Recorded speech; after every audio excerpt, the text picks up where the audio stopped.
What's up, YouTube? This is the third edition of This Just In. Here today I have our nutritionist at Team Troponin, Thomas Lackie. Thomas has been with us for almost 6 years now. He's very, very good nutritionist. I can't recommend him enough. I mean, I wouldn't have hired him if I didn't recommend him enough. But Thomas, why don't you give us a little background on your education? Yeah, I recently graduated from the University of Memphis. I did my undergrad in dietetics. I have a master's degree in nutrition science. He knows his stuff, very high level as far as some real intricate details with nutrition. And I think one of the first topics we're going to talk about today is protein metabolism, right? Yep, Can you yep. tell us a little bit about your thoughts on protein metabolism? Yeah, I think just starting it, I think it's important to know that the differences between the types of and the quality of protein. So there's a big difference between the protein that is in meat, for example, and then protein that's in plants. And you have a bunch of anti-nutrients that are in plant protein sources that you don't get in meat protein sources. And the bioavailability is something that's really different across sources. So, what do you mean by bioavailability? Yeah, so what if you see 5 grams of a serving of peanut butter, and there's roughly 5 or 6 grams of protein in there, you're not going to get all of the protein that's in. You're not going to get those 5 or 6 grams of protein. There's plants have fibers, for example, and we can't digest plant fibers well. And so a lot of these proteins are bound up in the plant fibers. And so they're just not accessible. So you can't absorb these proteins as well as you could meat, for example. So it has a lower bioavailability, so it's not as available. The nutrients aren't as available. Yeah, one of the interesting things with plant proteins is, people say that you'll see every once in a while people will argue that we are not meant to eat meat. Vegetarians will argue that. I mean, there's a ton of information that says we are meant to. We have canines, we have predatory eye sets, in front of our eyes for depth perception. We have high pepsin levels in the stomach, and I guarantee someone's going to comment this in the comments, which is fine. That's going to argue the opposite. But one of the things with plants is we can only digest a very, very small portion of plants. Like if you see a deer, like if you look at my backyard, tomorrow morning there'll be deer walking through, and what we call browse, which is just eating stems and twigs, and they can digest cellulose, the things in plants that we can't extract calories from. We can only extract calories from a very small percentage of vegetables, like the few vegetables and fruits that we eat. But we can't just go out and eat tree bark and digest nutrients from it. And so that's not really bioavailability, but it's an interesting thing with plants. And plants also, you got to worry about complete proteins. You have any meat source, it's going to be a complete protein with all the essential aminos because it's an animal, basically. It's the muscle of the animal. And so you never really, we talk about rate limiting amino acids in some of these podcasts. The rate limiting amino acid is the essential amino acid at the lowest level. And so whatever the amino acid spectrum is, the lowest level of the essential amino acids in that protein source is the rate limiting amino acid. That's the amount of, new muscle proteins you can synthesize essentially from that protein. And so if you're going to eat plant proteins, you can do it, but you need to be much more precise with your choices. Yeah, and plants sources also have anti-nutrients in there. So an anti-nutrient, there's a trypsin inhibitor that are found in legumes and soybeans, for example. And trypsin is an enzyme that it's in your small intestine. Trypsin will help break down these proteins, and there are natural inhibitors that are found in, like I was saying, in legumes and soybeans that are found in really high rates. So you can't break down these long protein strands, and so you can't absorb these proteins. They just go through the large intestine. You just excrete them. Yeah, for reference, when we digest proteins, it's interesting. It's always been interesting to me because you can put essential amino acids in a product, and you can say there's 0 calories or 0 protein in it. even though that's what makes up protein. And actually, we don't digest proteins. Our bodies have to. So another thing you hear is don't microwave your food. It'll denature the proteins. Denature really just means unfold. Proteins are just like these big folded structures of amino acids. In the denaturing process, you unfold them to not to single amino acids, but with the way we digest them is dipeptide and tripeptide forms, 2 and 3 chunks of amino acids. We maybe can do more than that. This is what I remember from my education 25 years ago, and so that's this is something that's really kind of a nuanced detail that a lot of, I mean, Thomas will talk circles. I mean, even around me as far as stuff like this, that you'll see people. It's frustrating as a coach because you'll see people talk about things at a surface level and say things that are just really patently false. But protein metabolism is definitely one of the topics that gets discussed very incorrectly, I think, in the bodybuilding community. For good and bad. I mean, I think the education or the academic community is kind of behind the curve, because when they talk about protein needs, they're talking about really protein needs for protein turnover, which would be like a marathon runner needs more protein than a bodybuilder. Technically, for as far as protein turnover, the running they're going to do in a marathon is going to break down more tissues in the body that's going to require the protein to repair them. But we're not. I mean, we're looking to do that, but we're looking to do more than that. We're looking to synthesize new proteins also. Yeah. So, and like, what else? What other topics of interest are you currently focused on academically? Yeah, we were discussing a little bit earlier, talking about metabolic adaptation, and I don't know if that's a topic we want to go into right now. Definitely, I think everyone loves. I mean, everyone loves that. I mean, you got two things. You got either people with a fast metabolism, and really the interesting thing is it's probably not a fast metabolism. The actual metabolic rates don't vary that in true metabolic rates. I mean, muscle, like our tissues don't decide what they do. You have a pound of muscle tissue, whether Thomas has it, I have it, or Jane has it over there. A pound of muscle is a pound of muscle.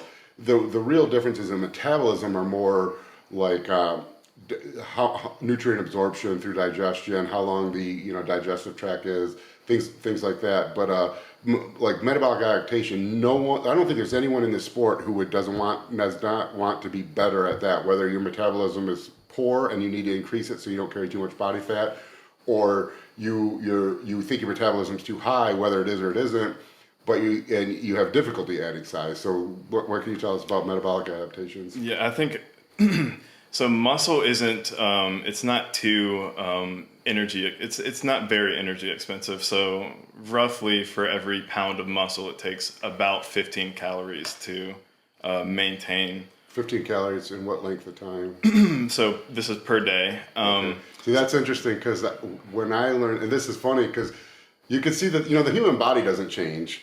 And so, but what we understand about it obviously changes. When I learned this 25 years ago, I learned it as about 50 calories per day, and I've incorrectly been saying that for 20 years to clients and in podcasts. And I mean, I'm not like I'm not even an order of magnitude off. I'm still 2 digits. It's just much closer to 1 digit is the actual value. 15 versus 50. Yeah, and it doesn't sound like much. I mean, when you say 15 calories per day, that doesn't sound like anything. I mean, that's like a lick of a spoon of peanut butter or something. But once you start adding, 10, 20, 30 pounds of muscle, it really starts accumulating. And well, I would look at Nick Walker. I always talk about Nick Walker as adding. I always say the upper limit of muscle protein synthesis rates is about 25 gram per day, averaged long term, and that's about 20 pounds a year. No one really can get that forever, but that's really, you only get about 1 gram per hour. Is you're kind of like your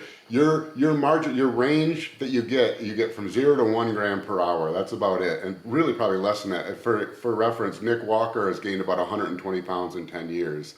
And so, but you can get 120 pounds times 15, you're talking almost, 1,800 calories. That's a huge difference. That's that's more than like a small female can eat in an entire day.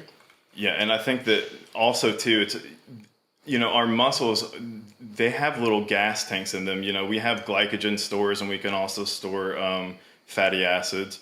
So it's not just, I mean, yes, each pound of muscle, it 15 calories per day roughly, but they can also hold glycogen.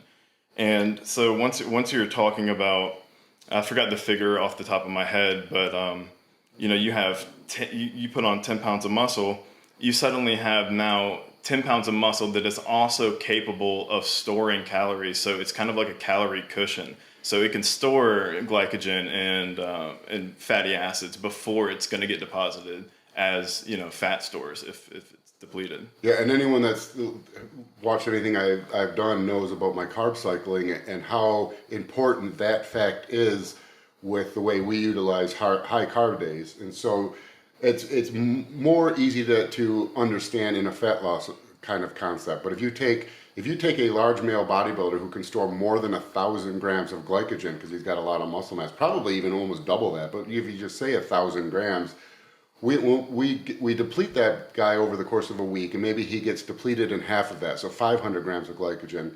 And maybe he can say he's eating 250 grams of protein a day, and if his fats are low and he's eating 250 grams of protein, maybe he can eat 500 grams of carbohydrates without storing any fat. That's his baseline. Well, now if he's 500 grams depleted in glycogen also, that's another 500 grams of carbs we can eat before he's storing any fat. He's storing those calories, but by adding this muscle mass, we've created this really cool storage bin. So if you think like your body is like a vehicle, you got your gas tank, and that's but we have 3 gas tanks, We have fat, obviously, that's almost a limitless gas tank.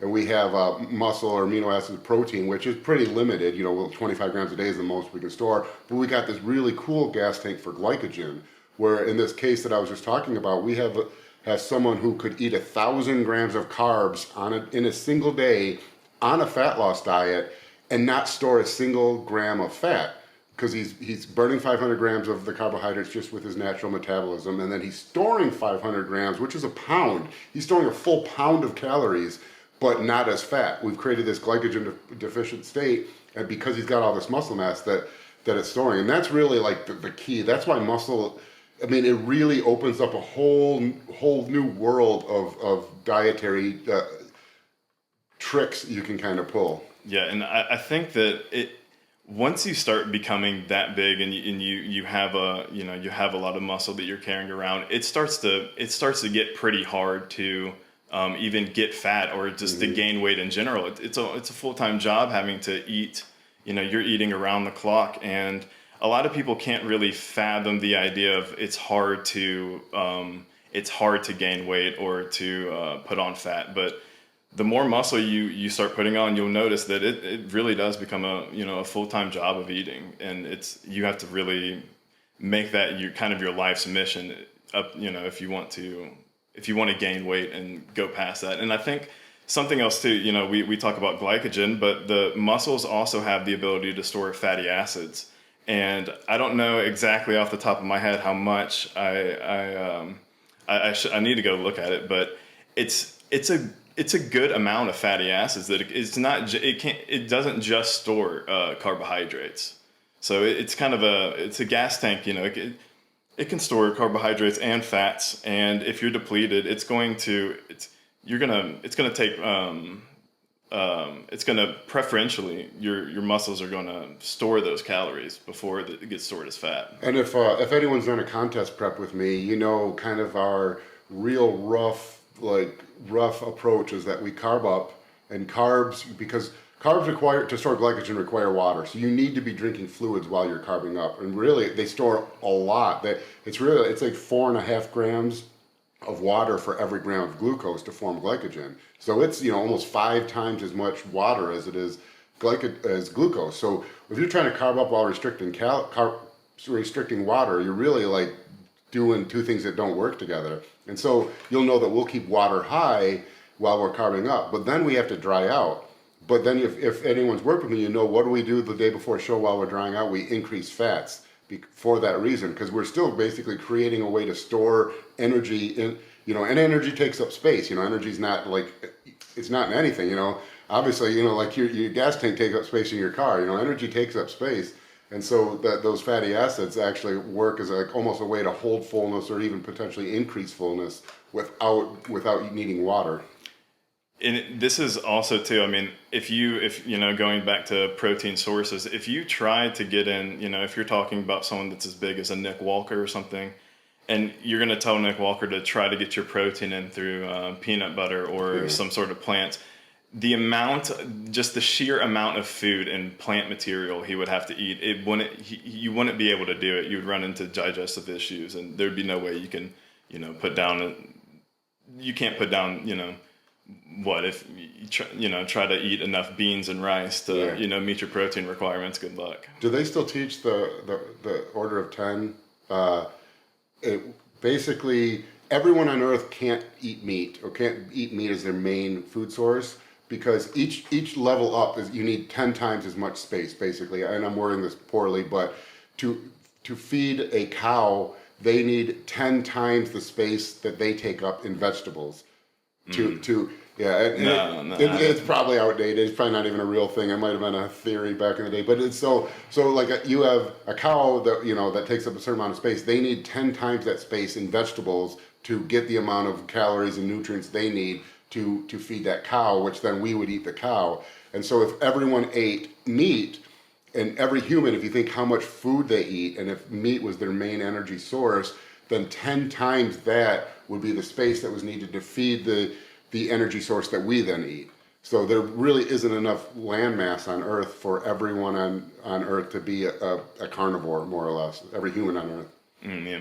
It kind of falls into the same thing about like the nutrient density of plant-based proteins. It's loosely correlated to that. Yeah, and I think plants too, you know, it's kind of like a trick. I mean, you know, we don't have, you know, the cellulose is held together by its beta glycidic bonds. We can't break that down. We don't have the enzyme to do it. But you can kind of think of it like the reason it's hard to break these, you know, we don't have the enzyme, so we can't break it down. But you can think from a plant's perspective. If you wanted to, spread across the land, a good way to do it would make it where your nutrients were really hard to get to. You can't digest a lot of it. So when these animals do consume you, and then, you know, they excrete, you know, their waste, then they can grow across the land in different places. You know, it's probably a reason why, you know, you know, we can't digest things like seeds and stuff. Yeah, well, I mean, that's what we always, and on the Troponin episodes anyways, we talk about a lot about first principles. When you really, what I always recommend when people want to be a nutritionist, or someone says, you know, they want to be a coach or a nutritionist or a bodybuilding coach, what do I read? And I always say, the best thing you can do is a college textbook. You know, and this is why, like listening to Thomas speak, because if you understand the core, then from first principles, you can derive everything else. If you understand how protein metabolism occurs, how glycogen synthesis occurs, how fatty acid synthesis occurs, how fatty acid metabolism, you know, oxidation, how all these things happen, then you don't need to know how things work. You can work it through yourself from first principles. And that's the best thing you can do to really know whether you understand nutrition, is you take a chunk of amino acids or a protein and track it from on your fork to out your asshole, you know, and everything, and what happens when that you know, how the amino acids, how the protein's broken down to amino acids, to ditripeptide bonds, how that's what actually crosses the small intestine into the bloodstream, how all the amino acids need to be present at the site of a protein synthesis for the protein synthesis to occur. If there's excess amino acids, how is that say excess calories and they come from amino acids, how does that go from an amino acid to stored as fat? Does it go directly to fat, or does it go through gluconeogenesis and then through the fatty acid synthesis pathway? Or can it directly go to it? You know, and then if it does go through gluconeogenesis, how does that affect insulin levels? How does that, you know, and if once you understand how all these things work, then there's nothing in nutrition that's scary or novel or confusing, because, and if it is, you can walk it through from step 1 to step, you know, 1,000, but you can walk it through, and then everything makes sense. And you're not memorizing things that you read in a book, like you know, or memorizing things that you heard from like two schmucks like us on the internet. You've internalized it and you understand the nutrition, and that's really the key. Yeah, like a new craze lately, or a new fad, has been hemp protein. That's been a really popular one, and if you like you were just saying, like if you do know, like if you you can pick up a textbook and you can read, okay, plant sources are typically deficient in essential amino acids, and specifically leucine. Leucine's the trigger for muscle protein synthesis. It's the amino acid that your body essentially monitors, and if your blood levels of leucine are high enough, muscle protein synthesis is going to start occurring. Plant sources just don't have a good amount of leucine, and so if you know that plant sources are typically poor in leucine, you can know just once you see the commercials come up for your hemp-based protein or your pea protein or whatever it is, you can just kind of know, like right off the bat, okay, this is probably an inferior protein source because it is a plant and they typically lack the amino acids. And even if they do add something, even if they do add leucine, it will help that protein powder. But there's actually been studies that compare. There's a I forget who did the study, and I hate that I forget because I was just reading it. But they took. All right, we lost my slow internet as usual. We lost you guys for a second. You won't know that, but we'll splice this back in. Anyways, you were talking about a study on plant proteins versus, was it whey protein? Yeah, whey protein. Yeah, the study was done by Brennan et al. So this study took whey protein. They used that as the control, and they took 3 different types of. So they used like a pea protein, a pumpkin protein, I think a coconut protein, and they did different blends, and they even equated essential amino acids and leucine. What do you mean by equated? Like, so they supplemented with the. Yeah, so so there's 4 total beverages, and in each beverage that had the same amount of leucine and the same amount of essential amino acids across the board. But in order to do this, they actually had to increase the total grams of protein in the plant protein drinks. So the plant protein based drinks had 33 grams of protein, and the whey protein drink had 25 grams of protein.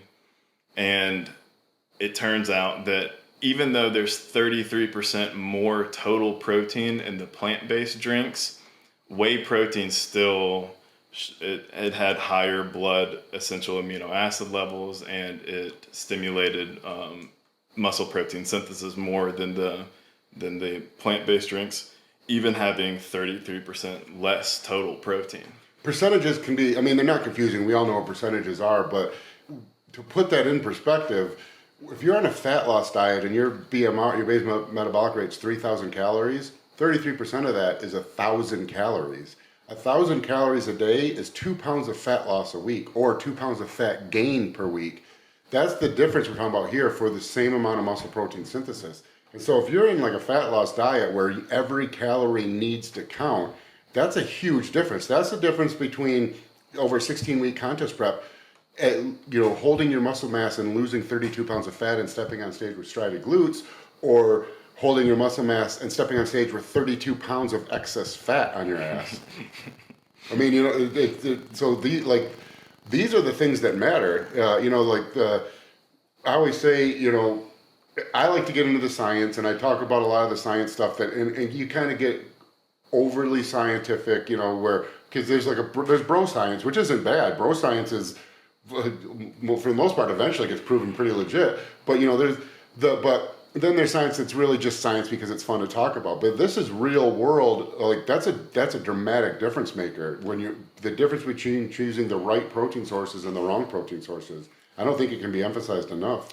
Yeah, especially too, like as you age, your response to protein gets lower. So it takes more protein to get the anabolic response of protein. And so, if you say you're 50, 60 years old and it takes more protein to get the same anabolic response as it would, if you were 25 years old, if you chose plant sources, you would have to get even more than that. So it kind of compounds too with age. Yeah, and like as an example, we this is from a table talk I did with Dave Tate. I think it was his idea. It was really, really clever idea. when if you're a super heavyweight powerlifter, there's certain nutrients you need to achieve the things you want to achieve out of the diet. And say that like it's all the stuff that fills up a cup, like a glass, and if you need to fill that up to get all your nutrient needs, if you're a super heavyweight powerlifter and it doesn't matter, anything that misses the cup will get stored as excess fat or whatever. It doesn't matter if you don't have any reason to keep your body fat down. You just go out in a rainstorm and hold a cup out, and eventually it's going to fill up and there's rain everywhere. But if you are a physique athlete, you don't have a single raindrop to waste, so you need to fill that cup up without any wasted nutrients, because those wasted nutrients, are fat stores. And this, like, bodybuilding is the unique sport that you're trying to do the extreme of both ends. You're trying to do the extreme of what excess calories can do, which is increase body mass, muscle protein synthesis, all the things that aid strength gains, while also doing the extremes that come from starvation, which is very low body fats, and so you don't have any wasted calories. I mean, you shouldn't. You can waste calories, but you're not going to be better for it. Yeah.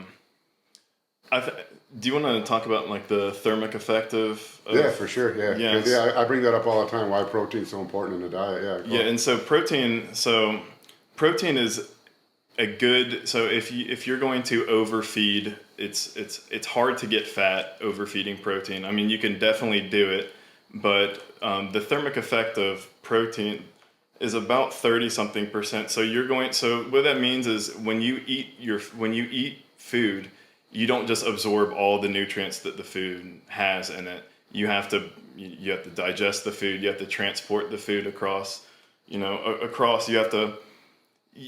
There are reactions that have to occur, and they're energy expensive. So roughly 30 or so percent of it's not totally accurate, but you can think of it as 30% of the calories you eat from protein are going to be burned as heat. So during the process. Yeah, and to go back to the first principles we were talking about, you can walk that through. And so if you eat a chunk of protein, some of that protein is going to get used for normal muscle protein turnover. All the muscle, smooth muscle, cardiac muscle, skeletal muscle, things that get broken down, organs, tissue, damaged protein structures in the body that need to be repaired. Some portion of that is going to be used for that, and that's what the protein is used for. It's actually used in the amino acids. Some very, very small amount is going to be used to synthesize new proteins. As far as skeletal muscle, we've kind of showed that about 1 gram per hour is the most you really get, and that's Nick Walker from 2012 to 2022 has gained about 120 pounds. That's about like 0.6 grams per hour is what he's done over that 10 years. So a gram per hour is even almost double the rate of muscle growth of Nick Walker. But a small portion of that. So what happens to the rest? Well, you say that, okay, that protein gets broken down to amino acids. A small portion of it is actually used for those things. Repairing damaged tissue, building new tissues. What happens to the next? Well, if we're storing that protein as protein, that's the muscle. So we've moved past that. We need to store it as the next thing. The first thing that happens is a process called gluconeogenesis, which is the creation of glucose from the protein. Well, if you create something, you can picture yourself, these are like anything in your life, anything that you're creating or changing requires energy. If you have an erector set and it's shaped like an L, or a P for protein, and you want to shape it like something else, like a carb, like a C, you have to exert energy to change the structure, and that's what your body does. It's changing the structure to create this glucose that requires energy. And then that glucose there can be used as a carbohydrate, stored as glycogen, used for glycolysis, and some of it will be, but if all of it isn't, then what happens? We don't store carbs as fat. I mean, we store carbs as fat, but carbs are not fat. They have to be converted to a fat. So then the next step is another, erector set, changing it now from a C to an F, through the fatty acid synthesis pathway. And each time we're doing that, your body is exerting calories, is burning calories, exerting energy to transform the structure of that thing. And so you can see that, fats don't have to go through any process. Fat, either, some of it can be used as energy or it gets stored as a fat. A carbohydrate can be used as energy, or some of it can be stored as glycogen, or some of it can be converted to fat and stored. Protein's got to go through, it's got multiple pathways. It's got protein, then the carbohydrate, then the fats, before it's finally all said and done. And so excess protein calories, which is what would be stored as fat, have to go through that whole process of calorie burning, converting it to new structures before it's actually stored as a fat. And so it's very, I mean, it's by far the most like energy intensive, what's one I'm looking for? It's the best bang for your buck by far as far as a macronutrient. Yeah. And so, you know, fat has the thermic effect of it has about a 0 to 2%, you know, the TEF value, the thermic effect of food value, about 0 to 2 or 3%, and carbohydrates about 10 to 15%. So you could make a case that a high carbohydrate diet would be superior just from that standpoint. It doesn't. Oh, and fiber also has about a 30% thermic effect. Alcohol is about the same, 20 to 30%. Alcohol is actually interesting. This is a total side effect. If you've ever noticed, like how end-stage alcoholics are all real thin, very, very thin. There's an additional metabolic pathway, and I can't remember the name of it. It's really cool, but not cool. It's not cool at all. But if you become such an alcoholic, your body becomes so efficient at breaking down the alcohols, because your body never views alcohol as what it wants. It always views it as like a shit energy source, because it's kind of counter to all things survival.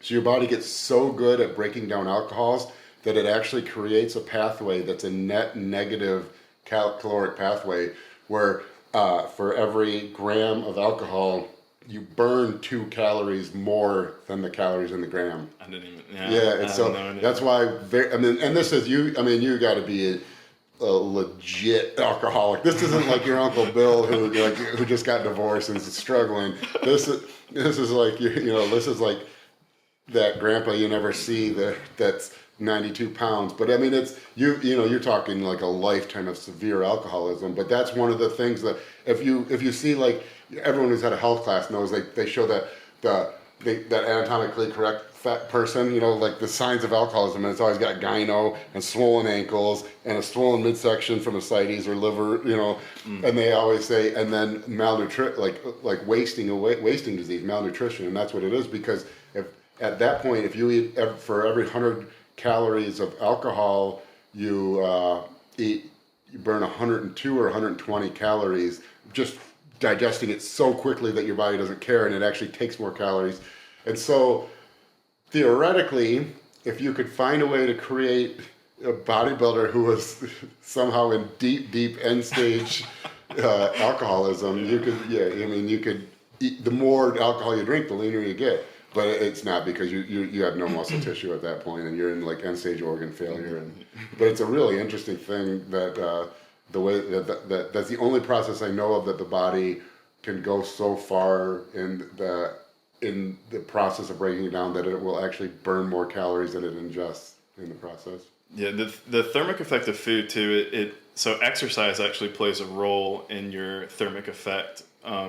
So there's a study that was done between sedentary younger men. I think that it was roughly 25-year-old men, and they recruited, I think, 60 to 65-year-old men.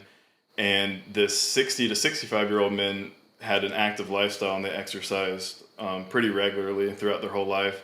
And they actually had a higher thermic effect of food. So they had a higher response to protein than the sedentary younger group, which I thought was pretty fascinating, because just exercise alone can increase or decrease your response to food. Was it just like, did they just acknowledge it, or did they give like a reasoning why, or a theory for why that? I'm sure that I don't remember reading. Probably just acknowledged it. Yeah, I don't remember reading. Further data needs to be recorded for whatever the more typical, studies. Need to. Yeah. Give me more funding to learn the actual.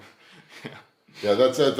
If you ever do any like clinical research or any published papers, that's one of the things you always want to understand 98% of what your paper is, because that 2% is what gets you funding for the next paper. Yeah. So I think that's it. It's a good topic here. We'll probably do some more with Thomas. Like I said, anyone who's worked with me or knows me, Thomas has been with me almost 6 years. He's a great nutritionist. He's very good with female competitors. Obviously, he knows his stuff. He's got a graduate degree in nutrition. You're not going to find that and you're not going to find that in the bodybuilding coaching world. You're going to find a lot of people with some, practical application, that competing themselves, and they kind of understand how things work roughly because they know what worked for them. But they don't, they don't understand at the level of, a graduate researcher in the nutritional sciences, which, I need to promote him more, but I can't recommend Thomas enough. If I ever have a question on my own diet, like if I'm in a state where if I'm trying to diet or something and logically my brain's not working, he's the one I'll bounce ideas off of. But you can find him, at troponinnutrition.com. He writes for Team Troponin. I think he actually just published something today for teamtroponin.com. Yeah. You can sign up for diet plans with him at Troponin Nutrition. And then if you have any questions, more interest, you can leave it in the comments, and we'll cover that. I think we're going to make this a fairly regular occurrence, getting a Troponin Nutrition podcast together with the core team from Troponin Nutrition. And then remember, if you like content like this, or you want more content like this, remember to like, subscribe, turn on notifications, visit teamtroponin.com, visit troponinnutrition.com, and as always, buy First Attachment Nutrition supplements. Thank you. Yep, thanks.